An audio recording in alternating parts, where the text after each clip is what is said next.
The upside down leg press sucks. It's terrible. Its inventor should be taken out in the street and at least pied in the face.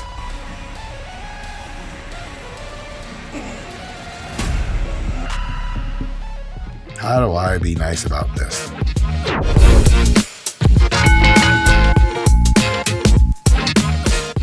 Hey folks, Dr. Mike here for RP Strength. I've been a longtime professor of sport and exercise science and nutrition and a whole bunch of other stuff. I'm a competitive bodybuilder, though I'm not so good at it. I'm a competitive Brazilian Jiu-Jitsu grappler, and I'm better at that than bodybuilding, probably. But if we had to rank a scale of who's good at bodybuilding, it'd be like the slug that just happens to be on stage at the time the show is going on. It's kind of got good striations. Me. Every other competitor I'm up against in the amateur ranks. Basic entry-level pro, Jared Feather, the world's okayest pro bodybuilder, and then people who win pro shows at all, win pro shows consistently, have won a major pro show like the New York Pro or the Arnold, then Olympians, people who have won one Olympia, and that's the whole scale. No, wait, there's one part missing. Multi-time Olympia champions, like the person who is the subject of this video, Mr. Phil Heath, aka The Gift. The Gift is a nickname he was given simply because he had unbelievable genetics, some of the best genetics of all time. But Mr. Phil Heath also, hey, it's like I'm Chris Bumstead. Is that a cool joke to make or not? I don't know. Chris seems like a good guy that makes fun of himself. Phil Heath brought the work effort, the consistency, the determination, and the desire to win 7 Mr. Olympias. And of course, he brought his A-game genetics. Let's see what his training looks like. Scott, the video guy, do we have diet stuff for him or just training? Just training. I know for a fact he never ate food. Breathing air, getting in sunshine, having the best genetics, maybe of all time or close. And let's see what the training looks like so we can learn some things, maybe have a little fun, and avoid Phil Heath in real life, because after this video, he's for sure going to punch my head off my stupid body. Let's get into it. Getting ready to do some chest, guys. About 1 month after the Mr. Olympia contest. Last thing we really want is to be injuring ourselves through joints and stuff like that. Facts.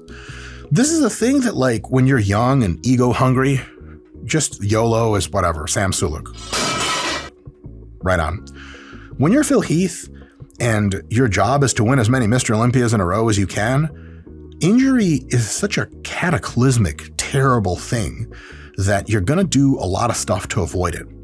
And some of that stuff will, to the untrained eye, look like overkill. Like, really, dude, you're worried about getting hurt, so you modify this exercise to get some teeny hypothetical percentage of lower injury risk? Well, think about it. Phil doesn't really have a problem growing a ton of muscle. I mean, it's tough for everyone, including him at his level, but it's a tractable problem you can always solve with just putting in more work effort. But injury management is a big, big deal, because if Phil Heath grows 3 pounds of muscle for the next Olympia versus 5, well, obviously we'd like 5, but 3 is going to work. If Phil blows out his elbow, may or may be no Mr. Olympia for him. Big deal. So it's really, really good that he's attending to this. This is different. This is a different vibe than a few other Olympians. Phil Heath was, in some very big, important sense, I believe, mentored by Jay Cutler, and you can get a lot of sensations of the spirit of Jay Cutler and his training approach. Careful, conscientious. You got, on the other hand, like Dorian and Ronnie, who, like, I mean, you could just send them off to Ukraine and they would, like, rip Russian tanks with their own hands. That's how injury averse they were, and they did get hurt quite a bit. Jay maybe got hurt like once his entire career, really late. He pulled a bicep or something. And Phil, I'm not even sure if Phil's ever been super majorly hurt. He had some hernia stuff for a while. I think that resolved. So definitely a different sort of vibe, less hardcore, let's see how much weight I can lift, and more, let's get the work done in a way that minimizes injury risk. And listen, for these guys at this level, that approach absolutely makes sense. This lift does not count because the plates are of different colors.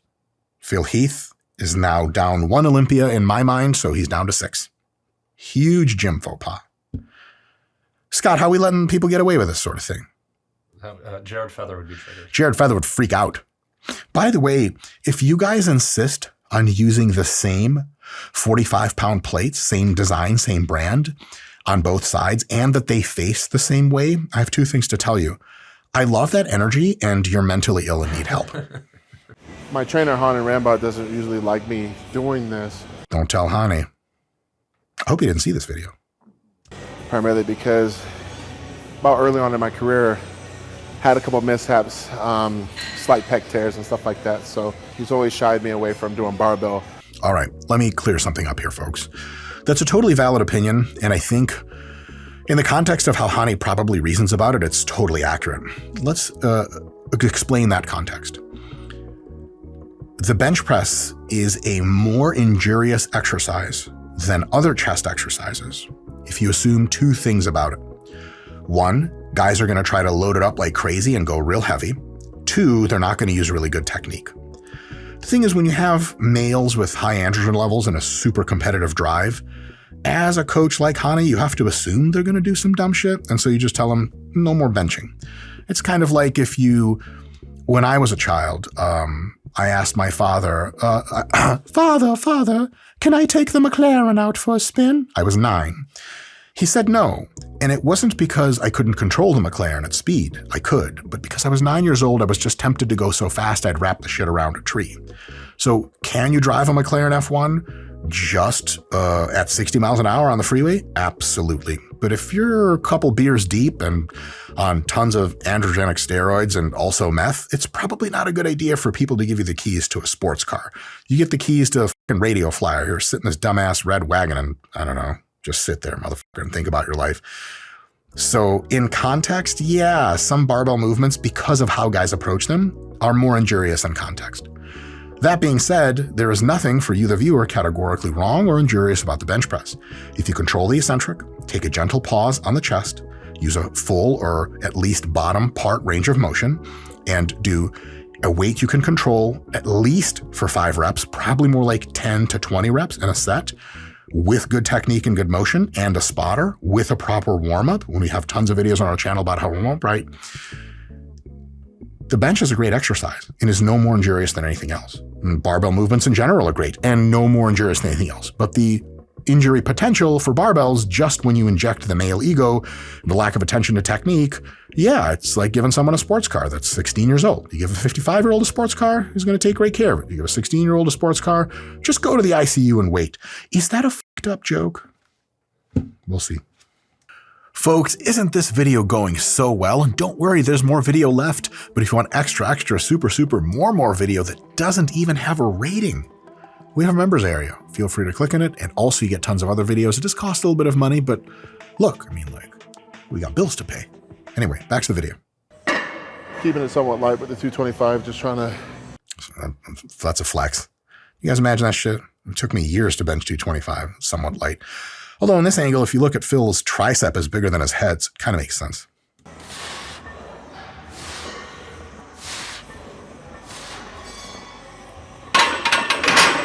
That's really good technique.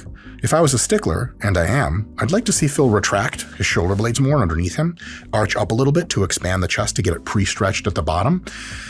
That tends to be better for the shoulders, and it tends to put a bit more emphasis on that chest.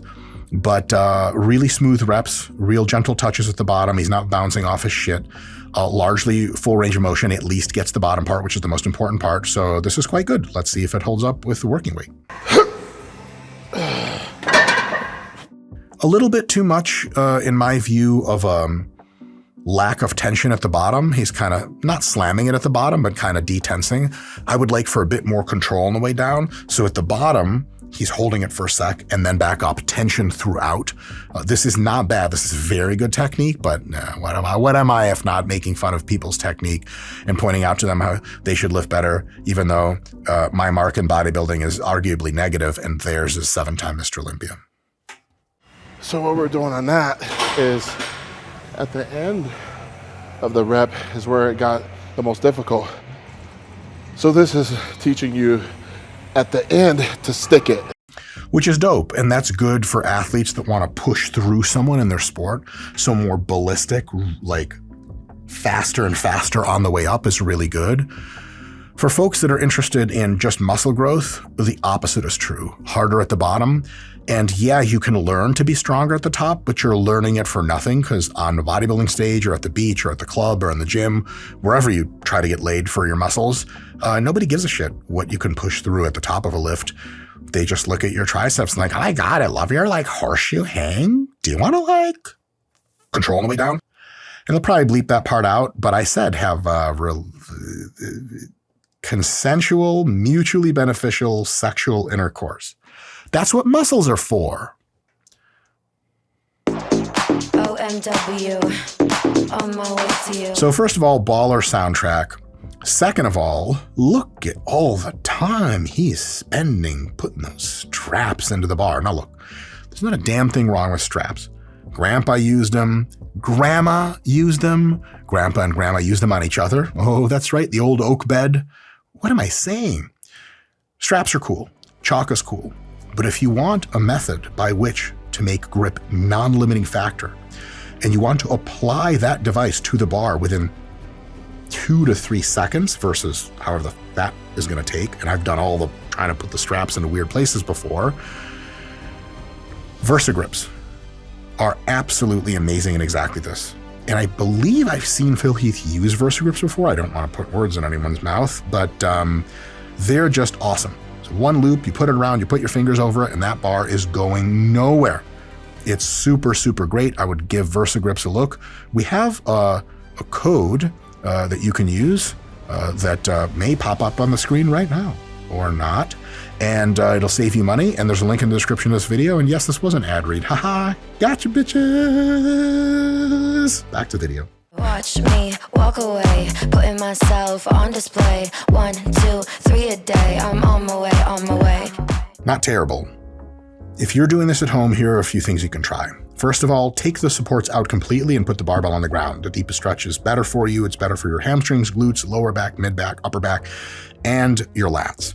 And at the bottom, don't stop shy of a stretch. Go fully for that ultra deep stretch and then come back up. And consider bending over, and you'll have to if the barbell's on the ground, much, much deeper.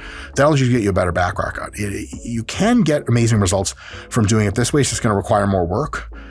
If you do it the way I just described, it's probably going to work better. And is it going to work as well as Mr. Phil Heath's genetics? No, absolutely not. So you'll still be a better, bigger backed version of yourself. And that's the most you can ask for in life.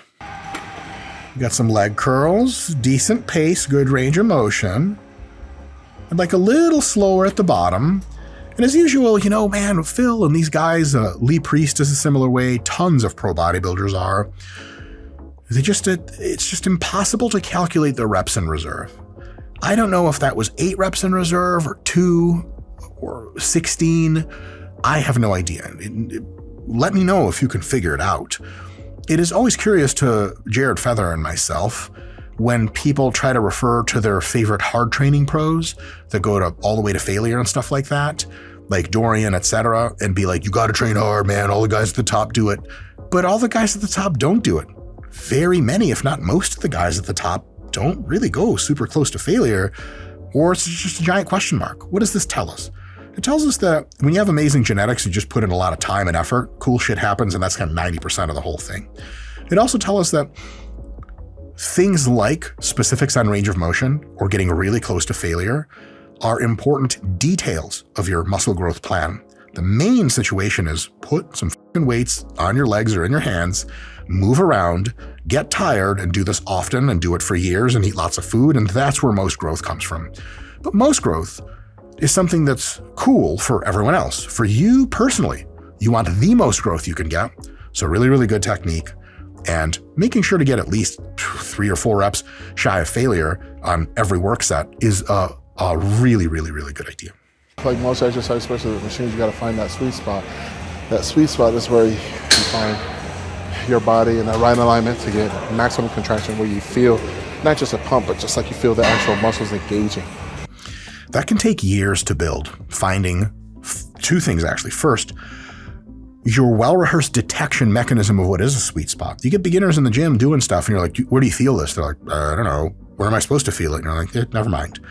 First that, and then you find out how to move your body, how to range yourself to get the sweet spot, and then you have to adapt with your body changing and with new exercise stuff. The one thing you don't have to do anymore, thank God, is look up how to properly do exercises, because in your RP Hypertrophy app, we've got all the exercises pre-planned, and you click and you get a YouTube video and audio instructional from yours truly.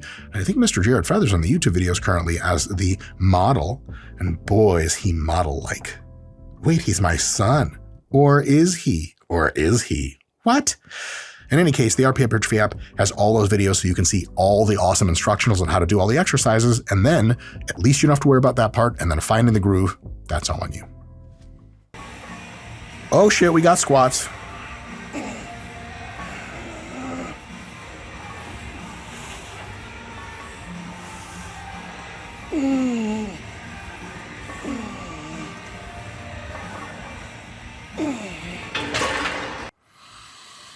Yeah. How do I be nice about this? A lot can be improved in this execution. I don't know if that's the case for Phil. He might have some back stuff going on. For him, this technique might be the thing that feels the best, etc. For you at home trying this, move your feet back significantly so that they're just a little bit in front of the bar path of the Smith machine. Stay upright, and Phil's doing a great job doing that. Keep your chest up. Slowly sink down until your butt is as close to the ground as possible and you are sitting hamstrings to calves, continuing to have that chest poke upright. Then come back up and go back down under control. The more depth, the bigger your legs will be. Give that a shot. Okay, we got some stiff-legged deadlifts. Here, Phil is doing something interesting. He's only doing the bottom half, which for all exercises seems like a really good deal because that bottom half is the most hypertrophic. But for stiff-legged deadlifts, especially because that's where that big stretch is, the rest of the lockout is cool if you're using it as general strength, general mobility, general athletic preparation exercise. You want strength of the whole range of motion. And if you're using it as an assistance move for weightlifting or powerlifting training, mandatory that you come all the way up. But for bodybuilding hypertrophy purposes, if you keep that tension, as Phil said a few times, on the muscle, you don't actually have to come all the way back up. And if you can get high quality reps, mostly in that bottom half range, God bless you. That would be really dope. I would like to see Phil get his chest up a little higher and arch his back more. That will transduce more force to his hamstrings by tilting his pelvis favorably to stretch them. But again, details. All right, that was fun. Phil is ridiculous. Every time I look at his arms, I'm supposed to say science things about him, but I'm just like, It's like when you're in 7th grade and you see a bitch with big ass titties for the first time and she's like, my name's Amanda. And you're like, there's 2 of you. She's like, there's 1 of me, idiot, and I'm up here. That's me with Phil's arms. Holy shit. Guys, what can we learn from Phil? Phil is chill. Phil doesn't overthink stuff. He gets the work done. What can you do in a way that's different to what Phil did that might get you your best results? Meticulous on range of motion, meticulous on effort, have a well-designed program you've thought through in advance, and you're going to do super well for yourself. Are you ever going to be as jacked as Phil Heath? To the most of the 7 billion of you? No. Can you get as jacked as you're able to get so that you finally get, again, Amanda with the big ass titties to be like, oh my God, didn't I? No, you're in 7th grade. You're like, yeah, but look at me now, bitch. And she's like, oh my God, I do stuff. And you're like, yeah, finally, baby. And that's the mission of life. Meeting girls you knew when you were no one and finally scoring when you're someone. Anyway, that was fun. Phil is the man. I give Phil a 7-time Olympian champion who deserves everyone's infinite respect. Out of 10, I've been Dr. Mike, and I'll see you guys next time. All right, folks, that was a lot of fun. Right here is a video that YouTube insists you click on, or Mark Zuckerberg, nope, that's Facebook. Jeff, nope, Amazon. That someone important at Google is gonna do things to you that, see you guys next time.